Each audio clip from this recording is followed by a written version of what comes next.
A'udzubillahi minasyaitonirrajim. Bismillahirrahmanirrahim. Assalamualaikum warahmatullahi wabarakatuh. Segala puji milik Allah, segala kebahagiaan milik Allah, segala yang baik milik Allah. Salawat serta salam semoga dilimpahkan kepada junjungan kita Nabi Muhammad SAW. Pada kesempatan kali ini saya ingin bukan menyampaikan materi ya, ini berbagi aja, bisa dilihat di Mbah Google ya. Terkait dengan yang pertama yaitu sholat hajat. Sholat hajat, ada beberapa pertanyaan. Yang pertama, kapan waktu sholat hajat yang baik? Yang kedua, bagaimana cara mengerjakan sholat hajat? Yang ketiga, apa itu sholat hajat? Yang keempat, bacaan sholat hajat 2 rakaat bagaimana? Gitu, barangkali ya. Wih, mantap semua ini cerita. Mantap. Yang pertama, sholat hajat adalah ibadah sunnah Itu ya. yang dikerjakan seseorang untuk memohon hajatnya atau keinginannya agar dikabulkan oleh Allah. Itu yang dinamakan sholat hajat menurut ahli fikih, yaitu suatu ibadah sunnah yang dikerjakan seorang untuk memohon pertolongan Allah agar hajat-hajat kita dikabulkan. Jadi ada teman yang menasihati bahwa apapun yang kita lakukan jangan lepas dari 3 hal. Yang pertama, berdoa. Yang kedua, mohon didoakan. Yang ketiga, mendoakan gitu.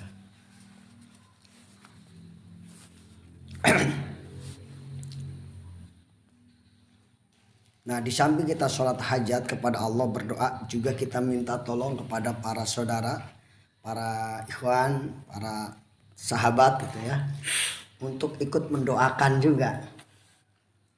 Tolong doain saya haji tahun ini gitu. Kita juga udah berdoa kepada Allah, udah baca sholawat haji setiap hari gitu ya. Kita minta doa kepada antum-antum supaya tambah dorongannya gitu, doanya itu. Murid bisa ya, murid ya. Murid gitu ya. Murid. Nah, gitu. Apalagi ke anak-anak yatim, kumpulin, suruh mengaminkan aja anak yatim itu. Bukan suruh mendoakan. Mengaminkan? Iya, mengaminkan aja. Lumayan tuh. Nomor itu. Mengaminkan aja udah. Nomor 1 ya. Nomor 1 anak yatim itu mengaminkan aja udah. Insya Allah dikabul kalau yang mengaminkan adalah anak-anak yatim. Ini ada namanya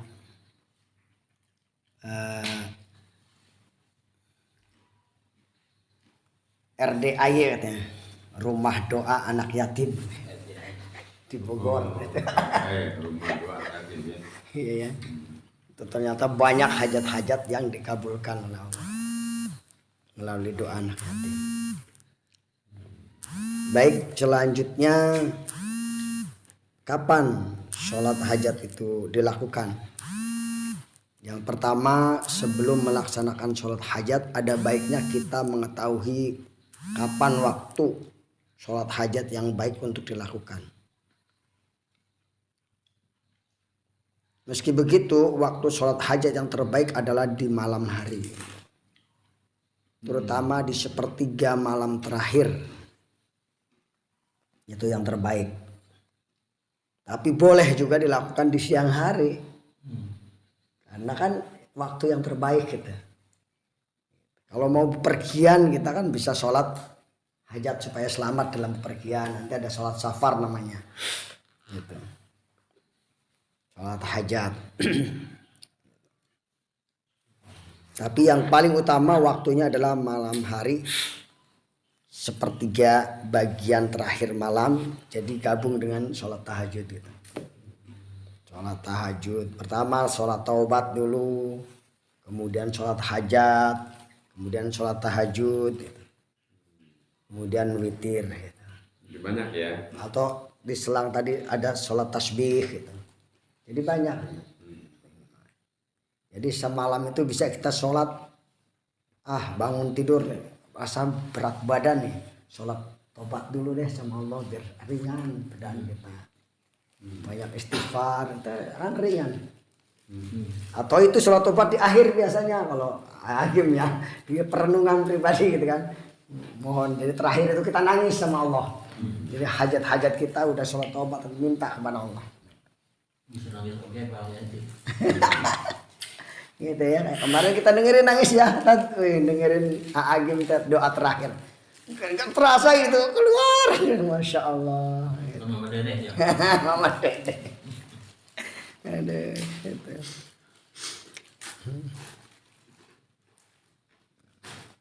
Itulah diantaranya ya waktunya.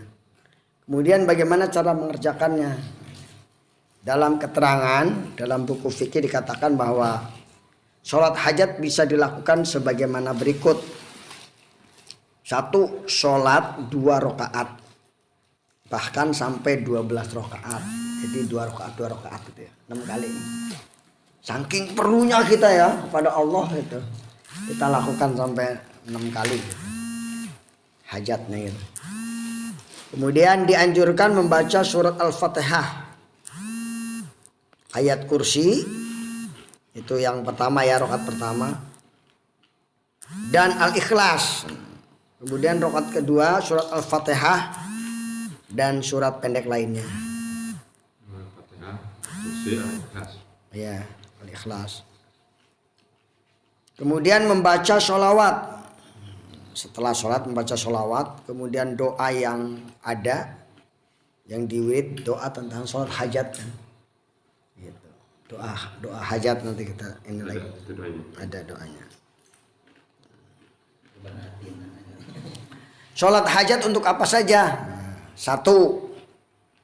Manfaat sholat hajat ialah menenangkan diri siapapun yang mengerjakannya. Apabila hajatnya belum dikabul, insya Allah akan diberi ketenangan. Namun hal ini harus disertai dengan keyakinan yang tinggi bahwa suatu saat nanti Allah akan mengabulkan keinginannya. Hanya saja waktunya belum tepat. Jadi itu.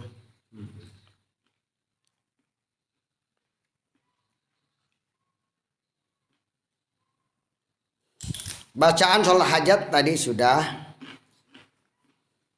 Usolli sunnatan hajati rakaataini adaan lillahi ta'ala. Allahu akbar. Itu bacaan. Nah, bagaimana sholat hajat dulu atau tahajud dulu? Suka bertanya kan? Setelah menyelesaikan sholat tahajud, Anda dapat melanjutkan dengan sholat hajat atau antara 2 hingga 12 rakaat. Jadi tahajud dulu, bangun, baca la ilaha illallah wahdahu la syarika lahu lahul mulku wal hamdu wa huwa ala kulli syai'in qadir, ambil air wudu, kemudian sholat tahajud, sholat hajat. Saat melakukan sholat hajat, Anda harus membaca surat Fatihah, ayat kursi. Tadi setelah Al-Fatihah ayat kursi. Dan surat Al-Ikhlas pada rakaat keduanya. Jadi setiap rakaat kedua. Itu. Apakah harus tidur dulu sebelum sholat hajat? Tidak ada dalil khusus yang mengatakan bahwa harus tidur untuk mengerjakan sholat hajat. Sholat sunnah ini bisa dikerjakan saat malam hari, baik setelah waktu maghrib, isya maupun qiyamul lail. Tapi yang paling tepat tadi ya, paling utama ya tadi. Sujud terakhir sholat hajat itu baca apa? Dalam sujud terakhir sholat hajat hendaknya kita mengucapkan Subhanallah walhamdulillah wala ilaha illallah Allahu akbar wala haula wala quwata illa billahil aliyyil azim. Di sujud terakhir ya. Saya belum melakukan ini, baru tahu. Tapi udah ngerjain tapi baru tahu nih. Ini 10 kali pas terakhir gitu. Jadi supaya kita betul-betul kepada Allah ya, mensucikan.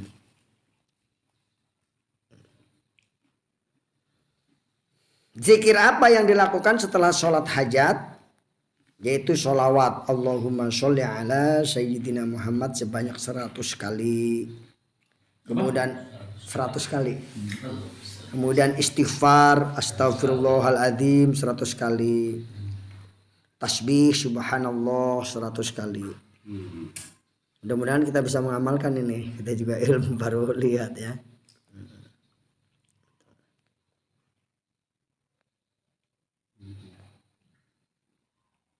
Kapan dilarang waktu sholat hajat?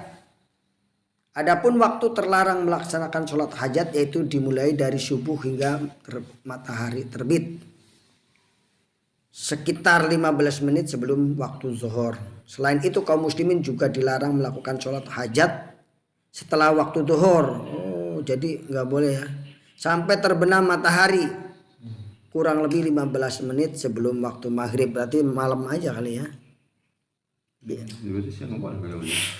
Kok tadi ada yang mengatakan boleh siang juga hajat namanya ya. Apa bedanya sholat hajat dengan tahajud? Ya udah tahu ya. Kalau sholat hajat itu nggak harus tidur dulu. Kalau tahajud itu sebaiknya udah ada tidurnya gitu dikit. Apakah sholat hajat harus membaca ayat kursi? Nah,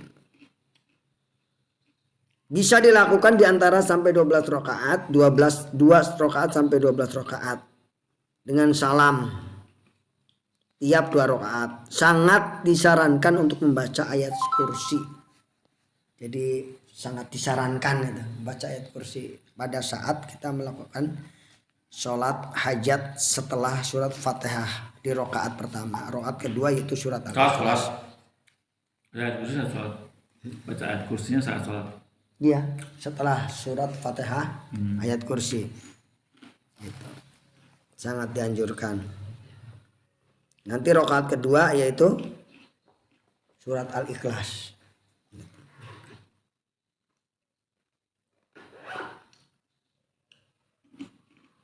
Tadi doa sujud terakhir sudah.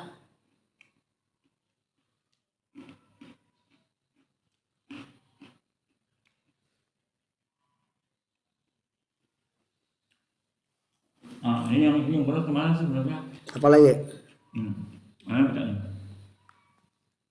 Dalam hadis disebutkan bahwa Rasulullah SAW memiliki saat menunaikan hajat atau keperluan yang sangat penting, maka ia mengaitkan sholat sunnah 2 rakaat pada malam hari. Dan seperakaatnya sesudah membaca Al-Fatihah, membaca Al-Kapun 3 kali alias 3 kali. Hadis riwayat Ahmad untuk Miji. Mana tadi yang lebih rajih ya? Itu ya pakai hadisnya aja itu. Kalau yang ini kan belum ketemu hadisnya. Memang saya juga tadi biasanya kan disuruhnya surat Al-Kafirun ya. Ya. Ini pentingnya mau mencari referensi yang itu. Ya. Ya, supaya hidup jadi suasananya. Enggak boleh EBA menurut akal. Ini.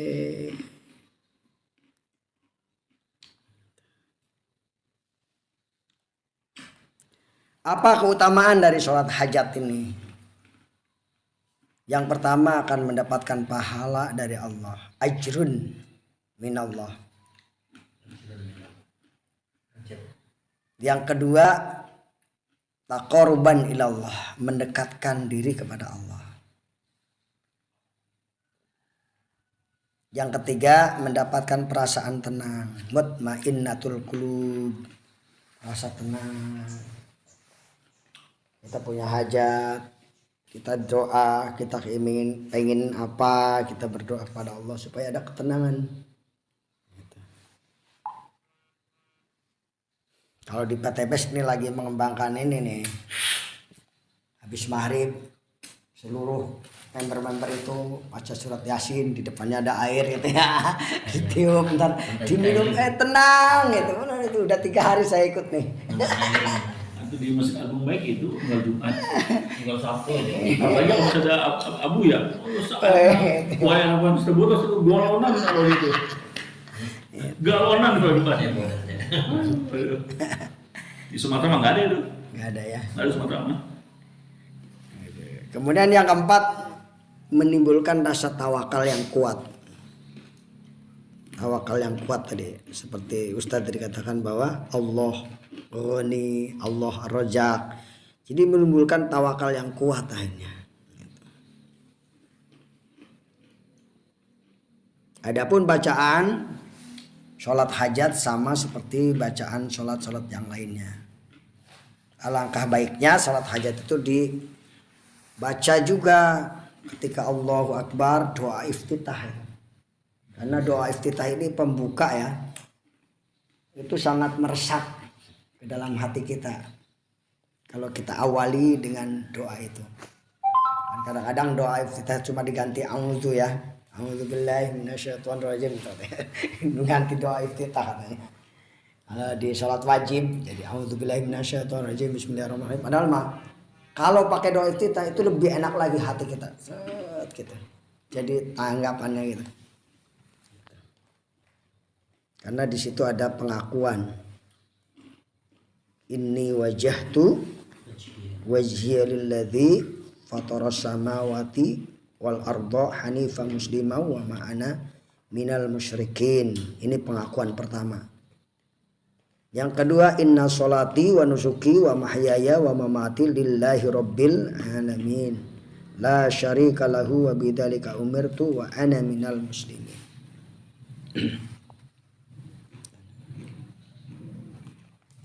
Dalam hal ini adalah orientasi, meluruskan orientasi dalam beribadah, meluruskan orientasi dalam beramal gitu. Dalam riwayat lain dikatakan bahwa sholat hajat ini sebaiknya membaca surat Al-Ikhlas pada rakaat pertama ataupun surat Al-Kafirun sebanyak 3 kali. Sedangkan untuk rakaat kedua membaca ayat kursi. Jadi berbeda-beda ya. Dari ahli fikih ini bilang begini. Yang penting kita lakukan. Karena itu sunnah ya. Lakukan dengan ruku, tumaninah, i'tidal, tumaninah, sujud. Dengan bacaan tumaninah, ruku, duduk di antara sujud. Duduk kedua tangan, duduk di antara 2 sujud. Kemudian lakukan salam dengan tertibnya. Ingat sebelum kita mengakhiri pas sujud itu baca subhanallah alhamdulillah wala ilaha illallah wallahu akbar wala haula wala quwata illa billahil aliyyil azim sebanyak 10 kali.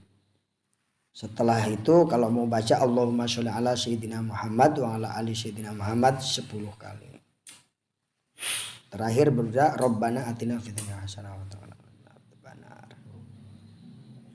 Barangkali ini yang dapat saya sampaikan, mudah-mudahan ada manfaatnya khususnya bagi saya dan umumnya bagi rekan-rekan semuanya. Wallahul muwaffiq ila aqwamit thoriq. Wassalamualaikum warahmatullahi wabarakatuh. Assalamualaikum.